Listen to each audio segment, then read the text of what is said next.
ദിവ്യാമുണ്ണി പറഞ്ഞത് വിനയ സാറിൻ്റെ അടുത്ത് പറഞ്ഞിരുന്നത് എൻ്റെ നായകൻ ദിലീപ് ഏട്ടനാണെന്നാണ് എന്ന് പറഞ്ഞു. ഞാനത് ചെന്ന് പറഞ്ഞു കൊടുത്തു. ഞാൻ പറഞ്ഞു ഇത് അയാളുടെ സ്വപ്നമാണ്, ഞാൻ നായകൻ ദിലീപ് തന്നെയാണ് എന്ന് പറഞ്ഞു.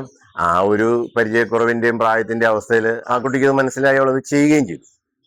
പക്ഷേ ഏതോ ഒരു പ്രോഗ്രാമില് മണിയുടെ ഒരു ഹ്യൂമർ ലൈനില് അത് അവതരിപ്പിച്ചു. ഇങ്ങനെ എൻ്റെ ഒരു കറുപ്പ് നിറം കണ്ടിട്ട് എന്നോട് ഇങ്ങനെ അഭിനയിക്കാൻ പറ്റില്ലെന്ന് പറഞ്ഞു. പിന്നെ വിനയൻ സാറ് പറഞ്ഞു കുട്ടി നീ അഭിനയിക്കുന്നു എന്ന് പറഞ്ഞൊക്കെ പറഞ്ഞ ഒരു ഒരു ഒരു മിമിക്രിയിൽ ഇവിടെ ഇത് അവതരിപ്പിച്ചു.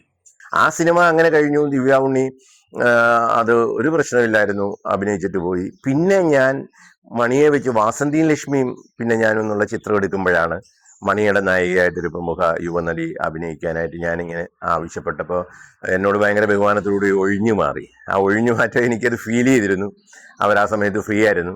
അപ്പോൾ അത് മണിയോട് കൂടെ അഭിനയിക്കാനുള്ള ബുദ്ധിമുട്ടാണ്. അപ്പോൾ അത് ഞാനിങ്ങനെ പറഞ്ഞിരുന്നു. ആ നടി പിന്നെ എൻ്റെ കൂടെ അഭിനയിച്ചിട്ടുണ്ട്, തമിഴിലെടുത്തപ്പോഴൊക്കെ അവർ അഭിനയിക്കുകയും ചെയ്തു. അത് ദിവ്യ ഉണ്ണിയാണ് എന്നുള്ള രീതിയിലാണ് ആ ന്യൂസ് വന്നത്. സത്യത്തിൽ കല്യാണ സൗന്ദര്യത്തിൽ ദിവ്യ ഉണ്ണി എൻ്റെ നായകൻ ദിലീപ് ഏട്ടനല്ലേ എന്ന് ചോദിച്ചു. ഞാനത് പറഞ്ഞപ്പോൾ അവരൊക്കെ മനസ്സിലാകുകയും ചെയ്തു. പക്ഷേ മണിയുടെ കൂടെ അഭിനയിക്കാൻ ബുദ്ധിമുട്ടുക പറഞ്ഞ നടി അതൊരിക്കലും അല്ല. അങ്ങനെയൊക്കെ സിനിമയിൽ ഉണ്ടാകും, നമ്മൾ പറഞ്ഞിട്ടൊന്നും കാര്യമില്ല. ചിലരുടെ ചിലരുടെ മാർക്കറ്റ് മോശമായിരിക്കുമ്പം ചിലരോട് അഭിനയിക്കത്തില്ല എന്ന് പറഞ്ഞേക്കാം.